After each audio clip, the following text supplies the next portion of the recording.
Hello, friends, and welcome to the most glorious of events, the Movie Mavericks podcast. This outstanding program is hosted by two fine gentlemen, Jason and Trevor. Now make it so. MovieMavericks.com. Hey now, everybody, welcome to episode 414 of the Movie Mavericks podcast. I'm Trevor Anderson, and you have Jason Rugard. He's got a rundown for us. On tonight's episode, we are going to be talking about that Karate Kid Legends reboot that came out this summer that virtually nobody saw, although it's been doing well on Netflix. We're going to discuss that. Also be discussing the film Together, the horror film Him, and the Aliens television show that has been causing quite a wave on FX. Also, the trailers for Bugonia, I think I said that right, Christy, starring Sydney Sweeney, and Crime 101 with Chris Hemsworth, Halle Berry, and Mark Ruffalo. But first, let's do like we do and get into the trivia. Mm-hmm. It's Christy, by the way. Here's your, you've been getting them wrong, so we pulled up a good one for you this time. You have to get this. In the Goonies, a group of children go searching for the buried treasure of a legendary pirate.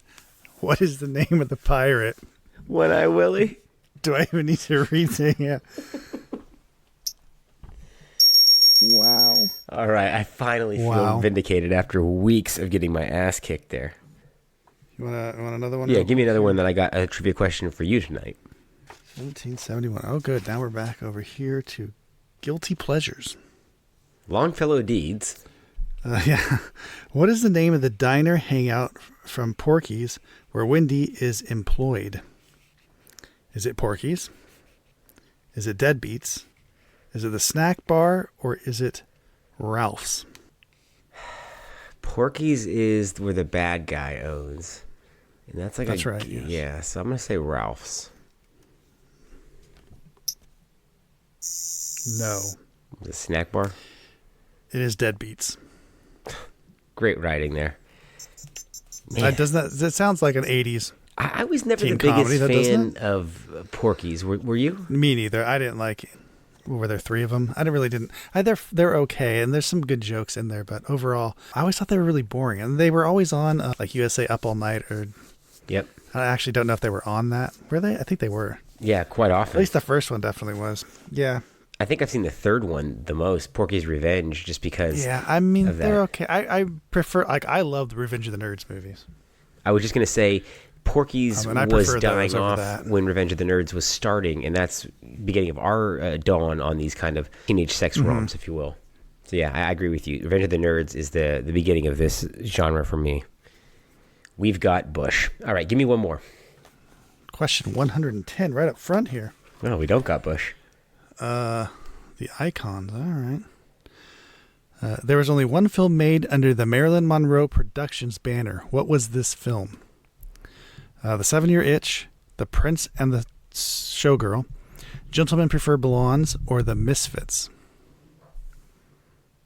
I have no idea. I didn't know there was a Marilyn Monroe Productions banner. What was the second one? The Prince and the Showgirl. I'll go with that. Yes.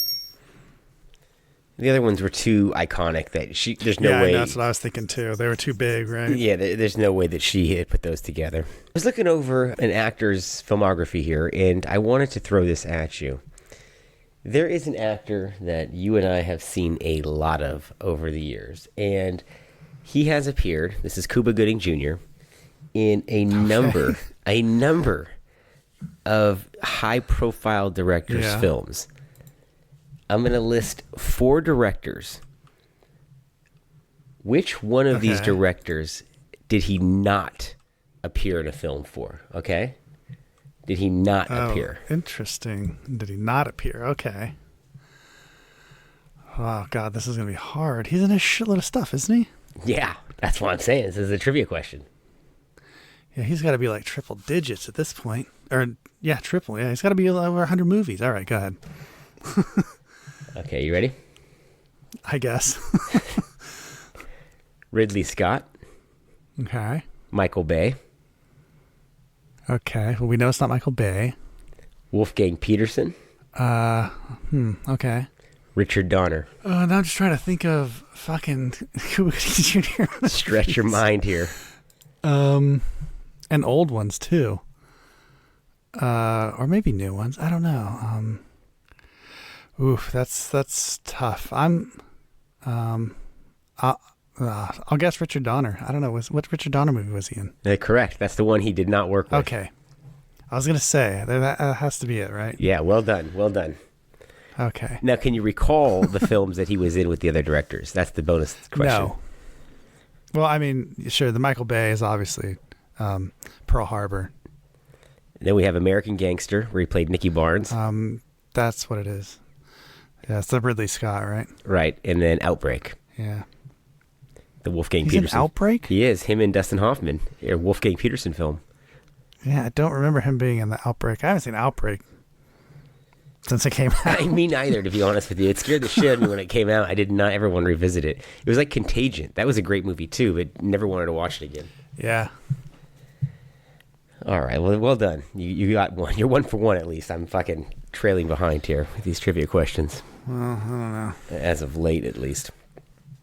I got a little bit of that. I get credit a little bit. You do. Let's talk about some movies here. We got some reviews for you guys. What have you seen recently? I think you saw Together. I'm curious about this. It's something that was under the radar for me, other than the fact that the writer-director couple that was running this was being sued for some sort of plagiarism for the concept. Did you know about this going into this movie?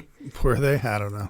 Is this? It seems like that happens so often now, doesn't it? I mean, is this a hyper original movie, or is this something that could be easily adapted from something? No, the idea is pretty simple here. So I don't know what they're saying they stole from them, but if there's just the base idea of the movie, then there's no fucking way anyone could come up with this. It's not that difficult, right? This is a movie. This couple moves into a new home, and they find this cave. Whatever, and it's a weird fucking cave like by their house. They fall into it, and so something magic, mystical, weird shit happens, and they basically become like hyper attracted to each other, but like not sexually, but like they want to meld into one person, right? And they're like stick to each other, and that kind of shit.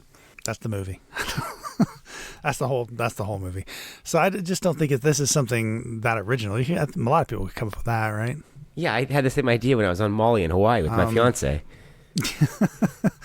It's not that interesting. I wish it was more, I guess, somehow. I don't know what you would do with it, but it's such a basic, simple idea, and it doesn't really get expanded on. It's just kind of they just run of the mill, they just kind of run that idea through. It's one of these movies that would make it probably a really good 28-minute short, 40 minutes tops, right? But to do a feature-length film out of it's asking a lot. And, and I think the reviews for it are basically that just middle ground stuff, horror things. And it is playing on the whole wannabe cerebral, artistic, horror. I don't know. Dave Franco, Alison Brie are great in it. But it is just one of those A24 wannabes, It's strange because when I saw the trailer for this, I guess I didn't see the trailer because I wasn't paying attention. I had no idea it had to deal with the cave and mystical element. I thought this was more of a lockdown COVID, that they were together and they started melding because that they were stuck together on a lockdown type situation. Like basically a COVID thriller. Yeah. Is what I thought this was. I didn't know it had a supernatural element to it at all. No, it just has a thing that's... I'm not trying not to give it all. That happens right at the beginning of the movie, so that's not giving anything away, but I don't want to ruin that exploration of what that actually is and how that works out. I'm not going to do that for you. So you can watch the movie if you really want to get into it. How are the effects? Because it does have that stuff in it, but the effects are good. I mean, the movie's fine. It's it kind of comical when it needs to be. It's the effects are fine. It's just not a very long-lasting, nor is it a kind of a fun movie. It's just like I say, it's a A24 wannabe. The horror today, I don't particularly like it. I wish it was more fun. I wish we get some more boogeyman type things rather than this cerebral, like, oh, these two people are going to get stuck together. What does that mean? How are they going to deal with it? What's going to I just don't care. I don't want to explore that. I want to explore burnt guy invades your dreams and tries to kill you. Yeah, I need more Dr. Giggles and less Dr. Phil. That's what I'm trying to get at right here, Yeah, I hear you. I mean, that leads perfectly into my review for Him, which is the football-themed horror film that came out just a few weeks back and is already on demand because of its poor box office showing. And that's not because of a lack of quality, because the film is put together nicely. It was disingenuously advertised as a Jordan Peele production. He's an executive producer. He's not involved with this. This is a guy named Justin Turing, I believe his name is, or Turpin. However, this is a bizarre concoction here. Think about the moments in Any Given Sunday that are somewhat hallucinatory, where Jamie Foxx looks into the stands and sees like the Indian chanting, and you're like, what the fuck was that? It's moments like that, but this all has to do with a training camp with a prospect who goes off to this NFL great and what he puts him through to be, quote unquote, the man. Bizarre movie that really goes off holds a molecule of interest for maybe the first 30 minutes or so, just because you're trying to figure out where this is going. By an hour in, it's clear that the director doesn't even really know, and who's also the writer, where this is going, and he fails to land because the last 10 minutes of this are so left field. It's almost like Stanley Kubrick came at him. I want you to see this so that you can tell me what your interpretation of what the film is trying to say. I mean, there's moments where you go, okay, they're making a point here where they're treating this kid like a slave. He's on the block and they're measuring his height and his jump and his weight. And, oh my God. Okay, that's a very small portion of it, but there's also other things being said here, and you're like, wait a minute, what? And then when the final reveal of what is happening and how they got there, you think, there's no way that this could have taken place. It's so off the rails. I thought that they were going to pull the "It Was All a Dream" on me. Who put this, they don't though. This out? Universal, I believe. Who Peele had thinking, right? This is an output deal with. Yeah, part of that thing. This isn't an A24 deal. His Monkey Paw production, but you might as well be, because like you said, it's this highbrow horror stuff, which really isn't that highbrow or scary. It's more disgusting than creepy. I'll tell you that. I know. I've been let down by horror as far as scares go, or it's just silly at this point. It's so serious. And it's like, God, just whatever happened to like jump scares, but in context, like put into like a scary situation, just see what people do, and I don't know. That's, to me, is way more interesting than some highfalutin storyline. Especially when there's moments in him that are, there's one or two moments that are a little creepy, and then you think, what's that in service of? What did that do to further the story other than just be a creepy moment in a movie? And Marlon Wayans is good in the movie, and the kid playing the recruit is good in the movie. They're not the problem. It's literally the script. And I'm telling you, when you get to that final whatever it is, try to make heads or tails of what the fuck is happening here. It's almost like somebody just said, fuck it, we got to end the movie. We're coming up on the end. We got to do something here. And then this happens. And this wouldn't get... I don't see how this got passed through Jordan Peele's Monkey Paw Productions, as opposed to... I don't think it would have gotten through a vetting process in a film class. But a lot of money was spent here. Who knows? I mean, we're bottom of the barrel at this point, feels like. It's also so much horror is being thrown at the screen because it's been so profitable in the last couple of years that there just aren't... If anything even kind of hits, it's still... Well, that's why everything's A24, right?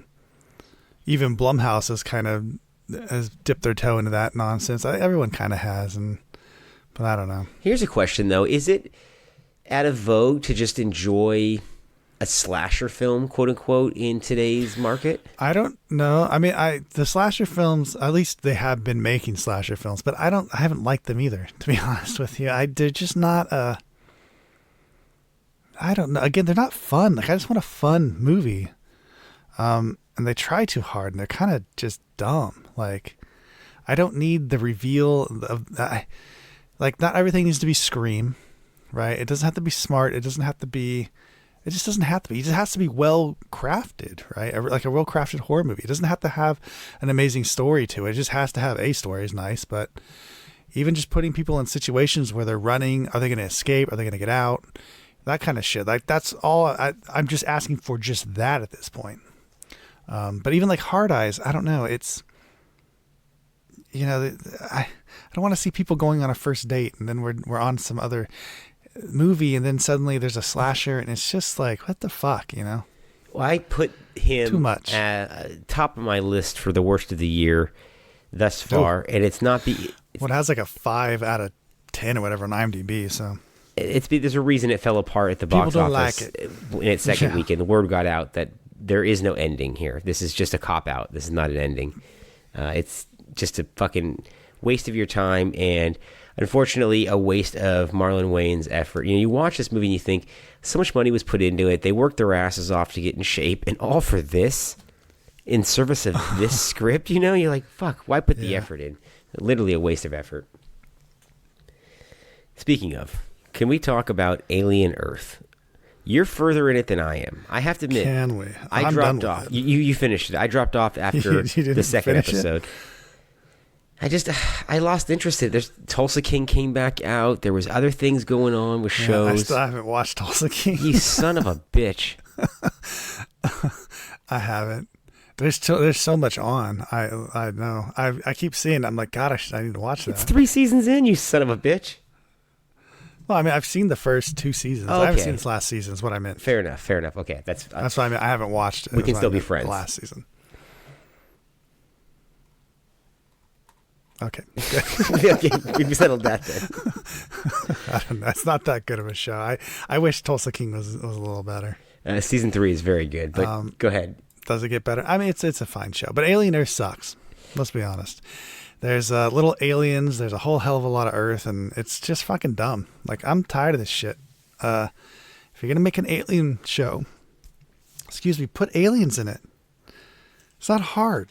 This isn't about Alien, though. This is about the corporation. This is about the workers. This is about the rights of the workers. This is about incorporating Peter Pan in some way into a alien show, which is just ridiculous. I don't care about these humanoid robots and whether they have a soul or not. what does it have to do with aliens? They're playing on a very small bit of, obviously I think Lance Henriksen from Aliens is just iconic as shit, and then obviously Ian Holm in the first one. But after that, have those robots ever been interesting in this series? Well, they shouldn't be the forefront, right? You can have them in there. That's fine. And I think they work because it's something that's I don't know, that's alien, that's human, but it's kind of alien. It's a fear. Like it makes sense that you could have. That doesn't make sense, but it kind of adds to something to have a character who's not necessarily afraid, right? And then you have this show also has like cyborg people in it, which is also interesting. But at the same time, I don't care about these corporations. I don't care that they're, trying to get the alien samples from each other. Who gives a shit? Why does this take 8? And why does it take 8? And by the way, can we stop with the J.J. Abrams fucking bullshit? Like, I don't need 3 episodes into this to go back before the first episode and watch what happens up to the point of the first episode. We're past it. I don't give a fuck. Don't give me a fucking rewind here. What? What it said to me, and waste of time. I said this to you off air previously, is that what this show has shown me is that anybody can mimic the look of Alien very successfully, but the secret sauce was in that script that they had and the directors. But it's always true, especially nowadays, right? They can make they have the techniques down, and the artist can definitely recreate things just fine. It looks like it's from a 1979 Ridley Scott film. I mean, it has that look. All the interiors look perfect.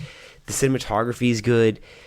The acting for what it is fine. It's just the writing. I mean, acting's fine, yeah. The direction's fine. If you just want to talk about the technical, But why are we telling this story? It's fine too. Why does this story need to be told? Is my question. Why is this the one? I know that's what I'm saying. Why is this a story of all the stories that happened on Earth during the time period of this Alien Earth show? Why do I give a fuck about this? Like, get these aliens going, get some people involved in this shit. But then again, I don't know, because Alien Romulus was no better. Slightly Alien better. Romulus Slightly better. Slightly better, sure. Alien Romulus was basically, what, Star Wars Episode 7, right? It tried. It was definitely trying to do something like that. But it was the same idea. It's like Rey, like, stuck on the planet, wants to get off. It was just like, what? The hero. What am I watching here? Where's the aliens? Bring in the Marines. Well, now you got Sigourney Weaver talking about returning to the franchise. And you think, why? This is another thing that drives me nuts. If you didn't want to do this in the mid-'90s, when you were still really capable physically of doing it, kind of, what are we talking about now? You're 80 years old. What capacity do you think... She did do it in the 90s. Yeah, with Resurrection. I mean, that was just fucking awful. I mean, she did it with Alien 3, but then... Alien 3? That's what I'm saying. She did it all through the 90s, really. She was done with the franchise because the franchise was done. That's true. I didn't realize that Alien vs. Predator back in 2004 was the most profitable film for Fox that year. DVD, it sold 16 million DVDs, and then it had a pretty good box office run on top of it. But no wonder they kept that franchise alive as much as they could. Both of these franchises, and now they're separate. Yeah, so we have separate. Isn't there? There's a. Is that Badlands a movie or a show? It's a movie coming out on. It's a movie. In theaters. I think next week or 2 weeks. I couldn't remember if it was a. Oh, is it going to be in the theaters even? Wow. Yeah, I think it's a Hulu movie that's coming to theaters, or 20th Century Fox, quote unquote. Interesting. But Disney, Hulu. Right. The last Predator movie was just fucking terrible.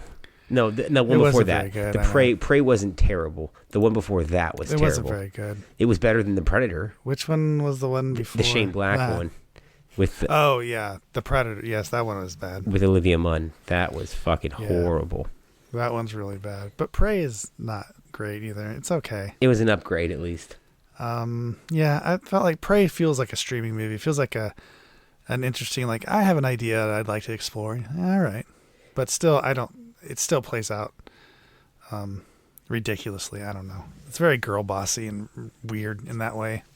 It's got some creepiness to it, though, with the forests and the fog and that era. And it does. And I like the, I don't know what, they're not cowboys, but they're settlers. I don't know what the hell they would be. But I like them being the bad guys. They're whatever. Colonizers. They have to sneak into their, They got to sneak into their camps and shit and try to get... I mean, it's not bad. It just has that weird... There's just so much weird cultural stuff that's going on that, I don't know, colors the movies so weirdly to me now. Maybe it shouldn't, but I think it does. They're very different than it used to be. And we really don't need that in a Predator film. I'll tell you that shit. All right, next we got... What do I got here? Karate Kid Legends. Have you seen Karate Kid Legends? Am I on my own on this yet? No, you're on your own, yeah. Even though it's streaming for free and it's available widely, and you just said, I'm not watching this movie because... What's your reason? What's your defensiveness towards this movie? I don't know. I didn't even know this existed. I forgot about this movie. You're not the only one. If a movie comes out, Karate Kid Legends, in the theater right now, and it's got Ralph Macchio in it, I think you would assume, and I would assume, and everyone would assume, that it has some sort of connection to Cobra Kai. But it doesn't. This movie has nothing to do with Cobra Kai. So if you've been watching that show and following along, which I have off and on, you're going to be a little baffled that this is just a new reboot of the Karate Kid. And strangely enough, this Karate Kid is a little bit more baffling because he's already a badass when he comes over. He's a kung fu champion who isn't allowed to use his karate. So what are we doing here? I mean, Joshua Jackson's in this movie, and I will say it's a pleasant little movie. I didn't hate it. It's not offensive to watch. It's not gonna insult your intelligence here. But Isn't it weird that they already did this though? It's not the Karate Kid at all. I mean, they try so hard to make it a sequel to the Jackie Chan one, if anything. That's what I'm saying. Isn't it weird that they already rebooted the series and then gave up on it, but here we are again. With the kid coming over from Asia this time, who fights like fucking Jackie Chan already, and is protecting the dad of the girl, and you're thinking, I thought this is about a kid getting his ass kicked because he likes a chick. You know, isn't that ultimately what Karate Kid boiled down to in the first one? Nuki Kid liked a girl, got his ass kicked, and then found redemption. So yeah, this movie isn't that. But not a bad little, for what it is, not a bad little movie. Ralph Macchio is starting to look very waxy, especially compared to his contemporary like Tom Cruise. But Jackie Chan is in it. Ralph Macchio's in it. It is a Karate Kid movie technically, but probably the worst of the big screen iterations of this property, even more so than the next Karate Kid, the Hilary Swank one. The Hillary Duff one, that'd be an amazing one. What? That's the one that Sora is going to come out with here briefly. Is that coming next? Yeah. Please, that's just ridiculous enough to work. Let's do it. That's if you were a coked out movie producer, I just pitched you perfectly. You're like, I'm putting $40 million behind that. We're going tomorrow. Give me the script. Yeah, we get to write it. I mean, are you interested in Cobra Kai? Did you watch any of that stuff? I didn't watch Cobra Kai either. No, I like the 4 Karate Kid movies we got. I'm kind of done. I was kind of done with it after that. I don't know. There's really nothing more to do with it. And I did see the last Jackie Chan one before this, and it was okay, but I don't know. It's cute what this one is, but they're not magical and they're not memorable, which is even more disappointing. Not like the originals. The first 3 are classics to me. Although some people, I mean it's weird what some people fetishize from the 80s. I mean, there's people that do it with Ghostbusters, people that do it with Back to the Future, people that do it with Karate Kid. And this is a property that I've always loved, but I've never been slavish to, you know? Me neither. And I don't really, I like Ghostbusters. I like Karate Kid. I like, Back to the Futures, but I'm not in love with those movies. You know what I mean? Like some people are. But I like them a hell of a lot, but yeah. But I agree. The first, I like the Hilary Swank one too. It is what it is, but they're good movies. I don't know. They are what they are, and they follow a certain formula, and this one just didn't follow that formula, which blew me away. And I just, like I said, I was expecting to have some sort of crossover from the television show, and I don't know why you wouldn't get those writers involved in this property. It's a baffling decision creatively. Well, with Macho in it, there's not like a... There's nothing. There's not even a mention of it. It's bizarre. A pretty simple segue there somehow? No, he's shoehorned in about an hour into a 90-minute movie very strangely. Oh, yeah, I get it. Yeah. Got it. It's almost a cameo. Yeah. You got to have the legends, I mean, they're all legends at this point. Everyone's a fucking legend nowadays. Yeah, so definitely don't recommend it. Not the worst movie of the year. Better than him, but not as good as them. That's a joke. Huh? Exactly. Remember that movie, Them, that 2005 Wes Craven presents thriller? It was awful. That was They, wasn't it? Was it They? Okay. Yeah, Them is with the ants. Oh, fuck. Them's giant ants. Them golden, them hills. They was it them? Well, I think it was They, was it not? Wes Craven. I think it might be They. That was when he was producing a lot of. Yeah, it was They. It was They. Okay. I don't think that even came to theaters. I remember it was like a direct-to-video. No, They went to theaters. Did it? Did they? Almost certain. They've been in them theaters. It's turning into an Abbott and Costello routine. I could be wrong. I feel like it did though. I know Curse did, which really didn't deserve to. Yeah, Curse did. Well, it was back the early 2000s. A lot of shit came out that probably shouldn't have. Oh man, let's be honest. My Soul to Take? That was another one that should never have made it to theaters. My Soul to Take. That was later. That was like late 2000s though. But you had like Soul Survivors. Oh my god. That's pretty bad. Yeah. Well, that's early 2000s. That's Valentine. Awful. There you go. These all should have been, and they all found any sort of audience on home video anyways. They should have just been dumped on home video. Yep, but the theatrical release was the primer for the home video release in a lot of ways back then. Yeah. All right, we got trailers tonight. We got some interesting trailers to talk about, and by interesting, I mean varied in quality in my opinions on them. First is Bugonia. Is that how you say this? Bugonia? Bugonia? Bugonia. Yeah, Emma Thomas, might as well be Emma Stone and Jesse Plemons in a Yorgos. This guy, the guy who did Poor Things. I can't say this guy's name. Wait, what's his name? Lagamaraga Alaska or some shit. Fuck this guy. I barely can get through these guys' movies. Guy. Wow. I mean, honestly, they're painful to watch. He reminds me of a Lars Van Trier who wants to inflict some sort of discomfort or pain on his audience. I don't understand why. I mean, I see a little bit more. It's weird with this guy because I don't really. I watch some of these. I haven't seen Bugonia, obviously, but you think that he's making a point, but I'm not ever really certain why or what.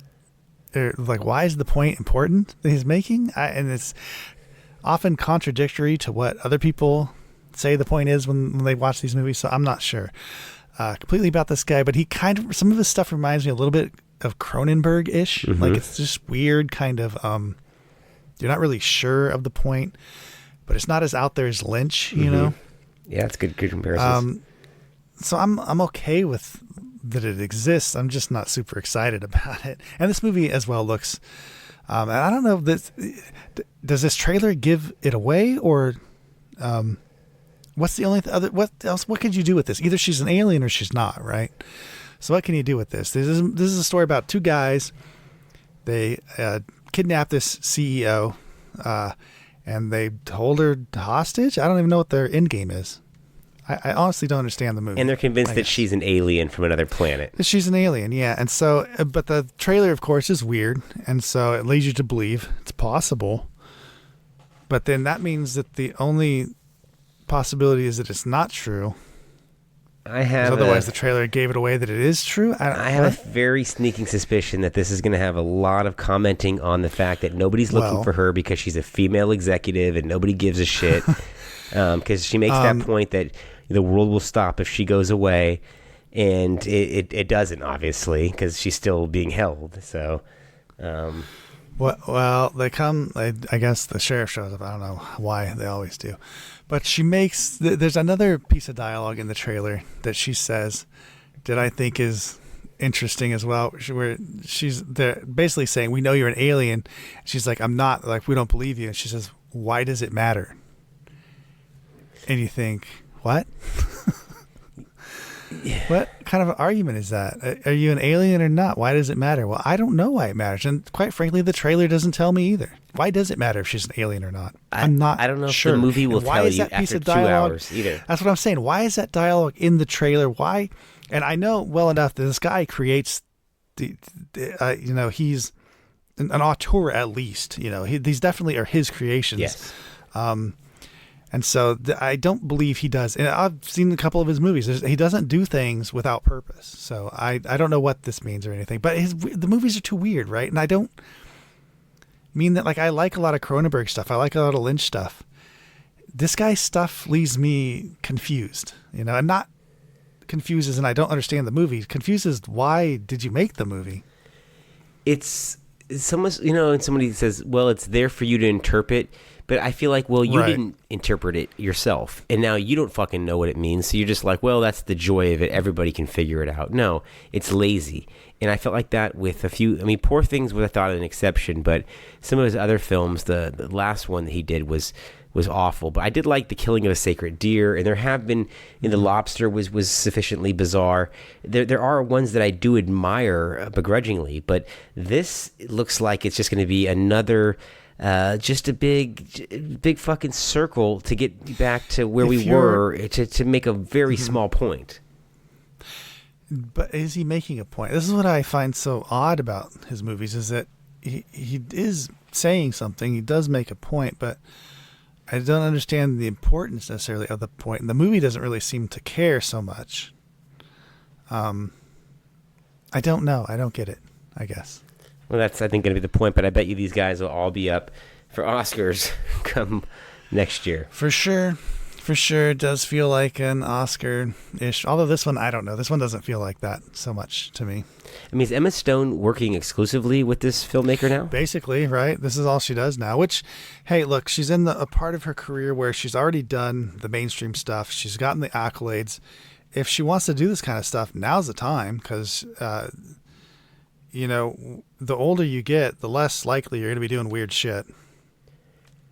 I just didn't think that she would turn into Laura Dern, you know, where she just was working That's weird. only with these really eccentric filmmakers for the rest of her life. So, you know, it's a strange career trajectory at that point. Yeah, I think it's fine because you look at, you know, Charlize everyone's kind of had a moment where they started doing things.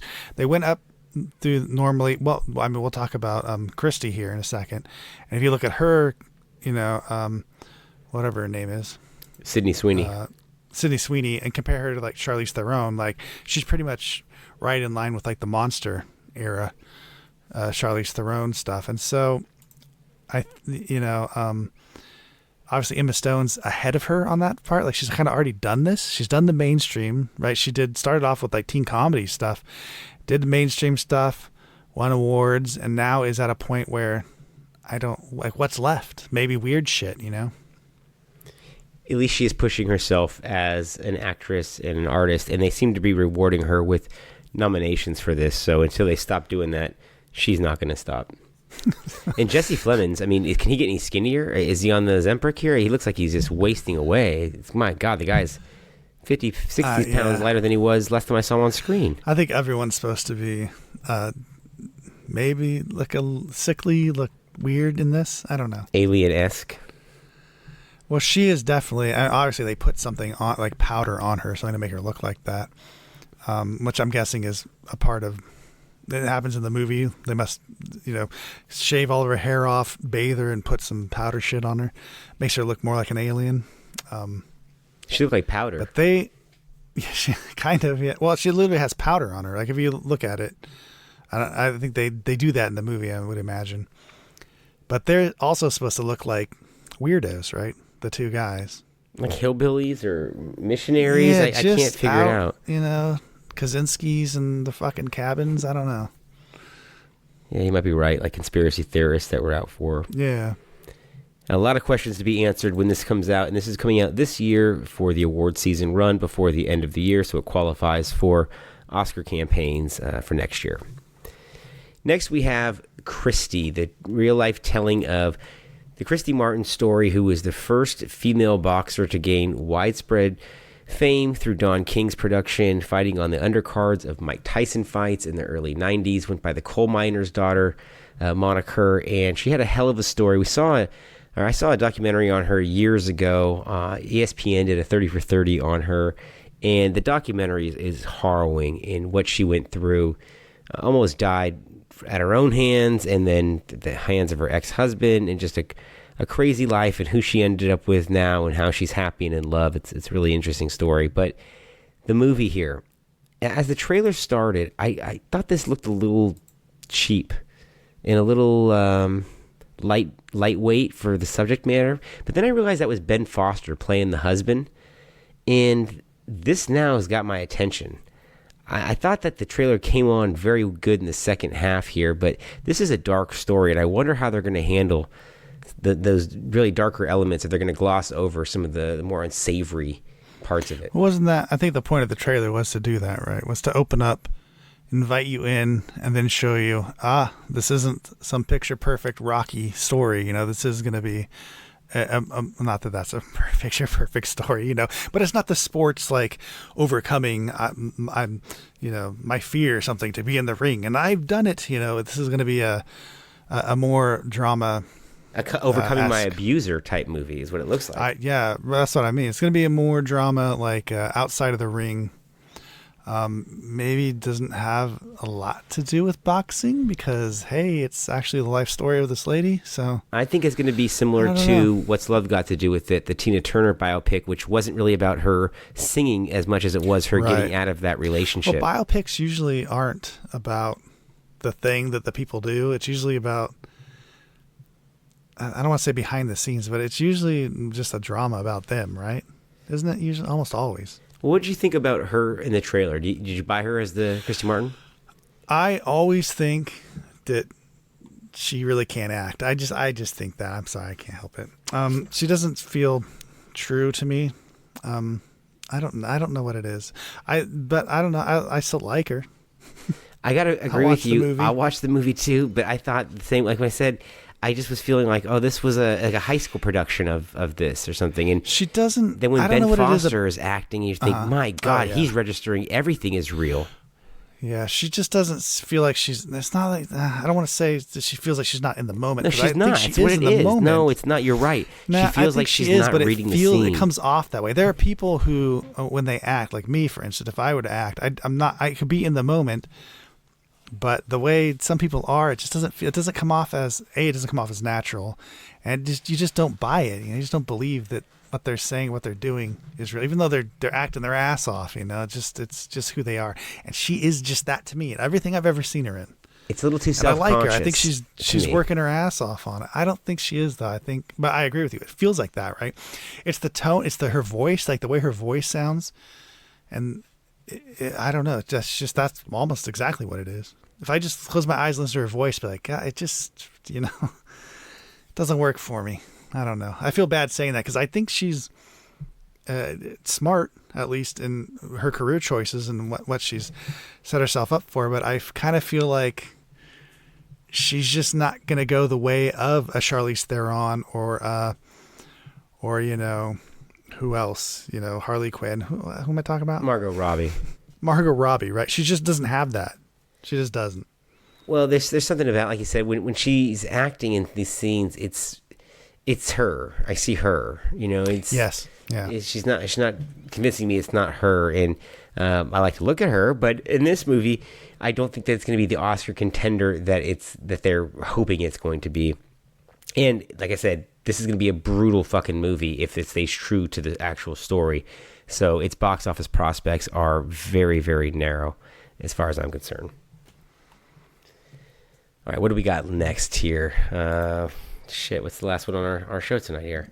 Crime 101. My God, I have a list in front of me and I can't read anything. Crime 101, the Don Winslow novel being adapted by Barry Layton. I don't know who Barry Layton is, but they say his fucking name 2 or 3 times in this trailer. What? First of all, do they? What has he done? Let's look him up. What has he done here? Because what did he get? Why is he getting Feel such free to talk shit about this? This is accolades here? Because he's writing this or adapted the screenplay. Producer, blah blah blah. Let's see. I don't know. Director. What is the hell? Who is this? American Animals. The Imposter. This is all old. Okay, well, The Imposter, was that the Bryan Cranston one? I want to say yes. Or is that The Infiltrator I'm thinking of? No, it is not. Nicholas Barclay. What? I don't know what this is. Well, I don't know. This I thought was a Netflix movie when it started here, but apparently they make a big announcement that only in cinemas in 2026, 5 seconds into this fucking thing. This will not last in cinemas. Although I do like the fact that this looks like it escaped from 1999.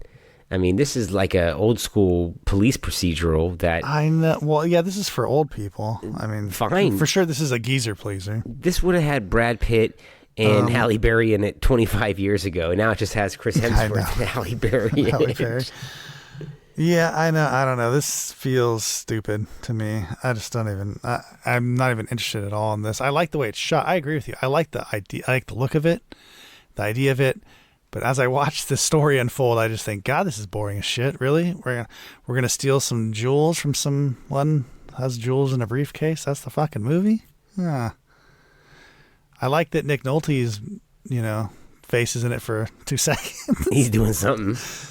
I was like, fuck, Nick Nolte, where you been? And that was about it. That was the highlight of the movie to me. Mark Ruffalo, I swear to God, I'm gonna comb your hair and shave you. Yes, I know. He's like a lamb. My God, he needs to just be cut back.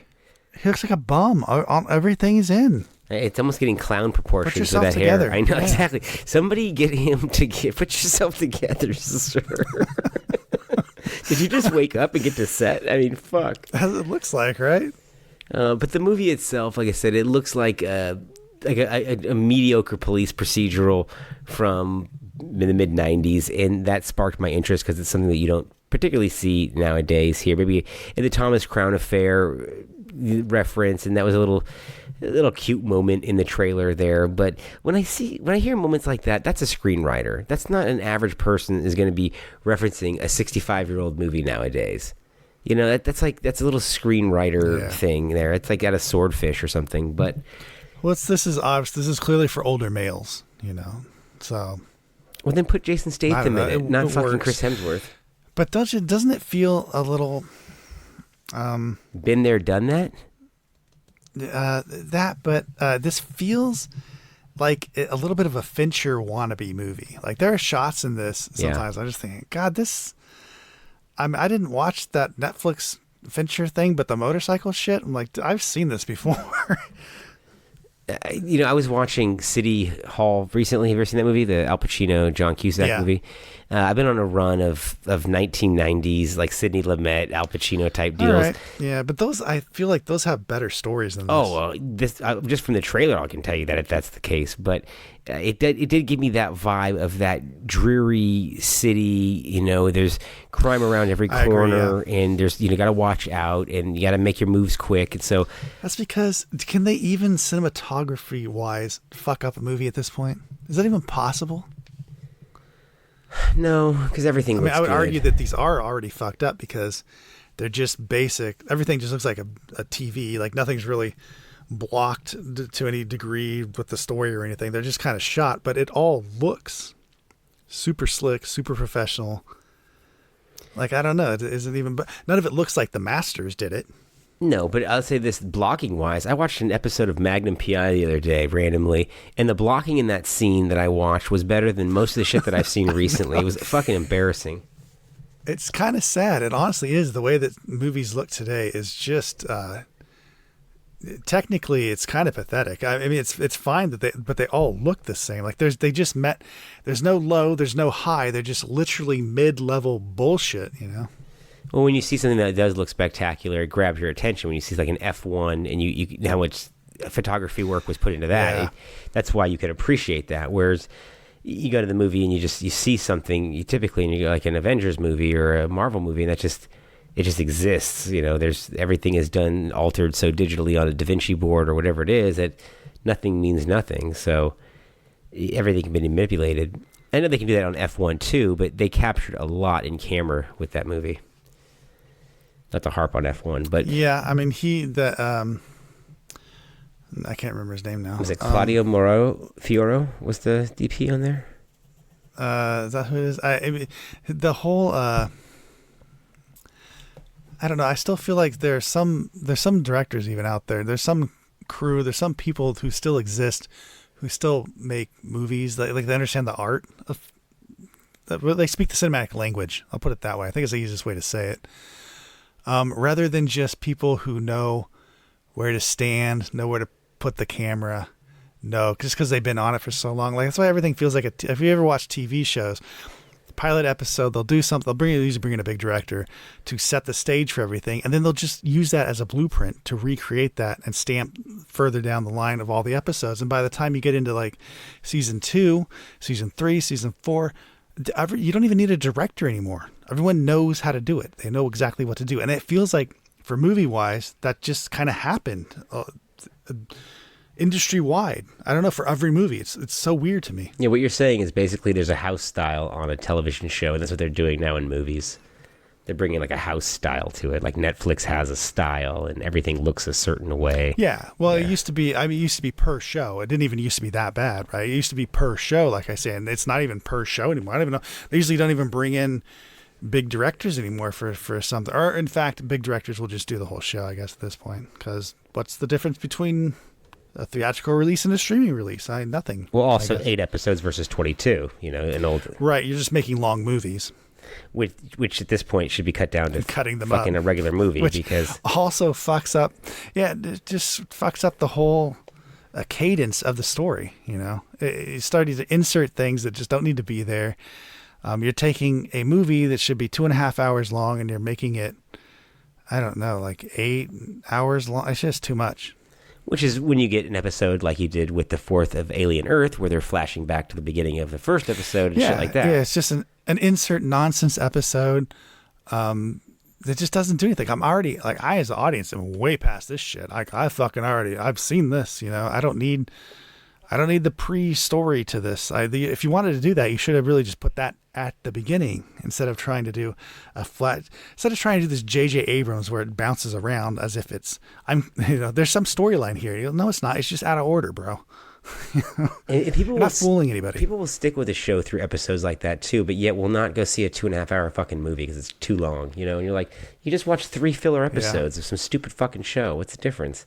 Well, I think some of this, almost everything gets away with it now because you're on your phone while you're watching it, right? I know I am. Yeah, I imagine everyone else is too. It's the second screen theory, right? Yeah, so you just kind of get away with it, and you just get the gist of it.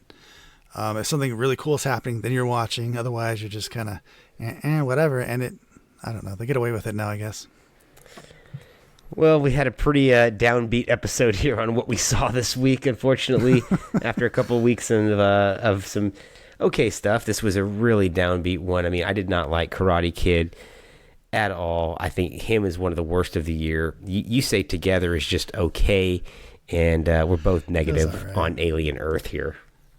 I watched Ski School too. I love that. We're definitely going to be doing a retro on Ski School. So if you are a fan of those 1990s raunchy comedies, those kind of horny comedies, we're going to be doing Ski School 1 and 2 and a couple other goodies for you guys coming up here. So do you have access to Ski School 2? I know that one's a little bit harder to come across. I have a VHS, yeah. Oh, of course you do. That was a stupid question there. Anything with Dean Cameron, I know that you own. I own the Ski Schools. I got Ski Patrol. I liked Ski Patrol growing up. Actually, I prefer Ski Patrol to Ski School, but I do too because I saw it more times as a kid because it was easier to rent because it was PG. Where Ski School, we had to wait for USA Up All Night or somebody Ski School is good, but I don't know. Ski Patrol is a little more goofy, silly than Ski School. I don't know. I think Ski Patrol has, we're already doing our retro now, but Ski School has more gags per minute than Ski School does, I think. Yeah, it does. But Ski School has boobs, lots of boobs. Which you so. have to then upgrade it to almost equal to Ski Patrol, which does not have any boobs. So yeah. We're going to get into that on our next episode, guys. Thank you for joining us, as always. Speaking for Trevor Anderson, I am Jason Rugard, and we are the Movie Mavericks. Oh my, another magnificent episode has come to an end. If you're craving more, set your destination to MovieMavericks.com, Warp 9. Engage!